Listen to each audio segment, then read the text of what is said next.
imposing tariffs on other countries that are using slave labor to out compete us. You know, other nations are thriving at our expense. Like China and India, they're starting to grow, and they've been taking our jobs for a long time, and even the Mexicans for the last 15, 20 years have infiltrated the society and kept wages down in my business, in landscaping and construction, and a lot of other labor-intensive businesses. They've kept costs somewhat stagnant for certain services, and it's not really good for the business. It's good for, it's kind of good. It kind of disguises the fact that there's inflation by keeping prices artificially, the same or barely up over that 20-year period. But that's because you were paying people $15 an hour for a job you can now pay them $10 an hour. So that's what's kept the service prices stagnant. But all this stuff you got to ask. Well, why are illegal aliens? They openly hang out at Wawa's, like 200 guys outside of Wawa. When I was growing up, if a bunch of kids hung out around 7-Eleven or something, the cops came around and chased them away. I don't know if there's a rule, a law against that, but you have hundreds, Mexicans in every single Wawa and 7-Eleven in the areas that I see. They're just openly there looking for illegal employment, and they come here and then they come back home and then they come back. So obviously the border is a complete joke, and this is another area that caused major problems with our healthcare system, and it also causes major cultural conflicts because a lot of people are bitter at the fact that they lost their jobs to these people that don't even belong here, and the Mexicans feel a sense of entitlement to things that they really aren't entitled to, because if you go to Mexico as a United States citizen, you have no rights. But if a Mexican comes here, he has probably more rights than you have. So it's crazy how we're being represented, and all this stuff points to, it's the reason why gold and silver are going up. It's the reason why the economy's not picking up. You want the economy to pick up? Give the people the money. If you want to do a bailout, divide it up amongst the citizens of the country. If it's some people on Bloomberg, they said the original bailout was in the 20 trillions. If you want to do that, well, cut everybody a check for $100,000, every citizen in the country.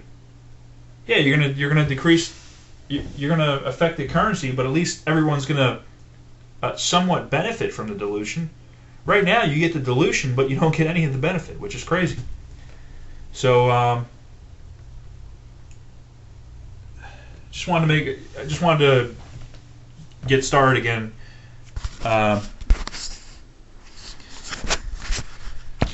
Doing the video on this kind of stuff,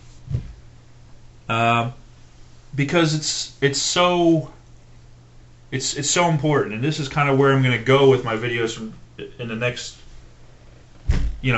over the coming weeks. I'm going to talk about technical analysis. I'm going to try to talk about, give some trading tips and stuff like that, like I did in the first one. But I'm also going to talk about everything as a whole, because you need to you need to understand the big picture. You need to understand everything that's going on in the world. You need to take everything into account. And this is as a 35-year-old man. I feel like I'm pretty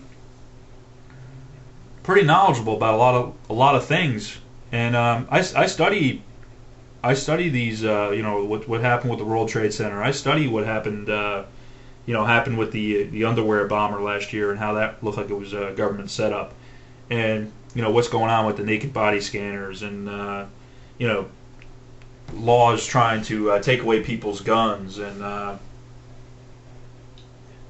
government spying on the people. It's just this government is a rogue government, in my opinion, and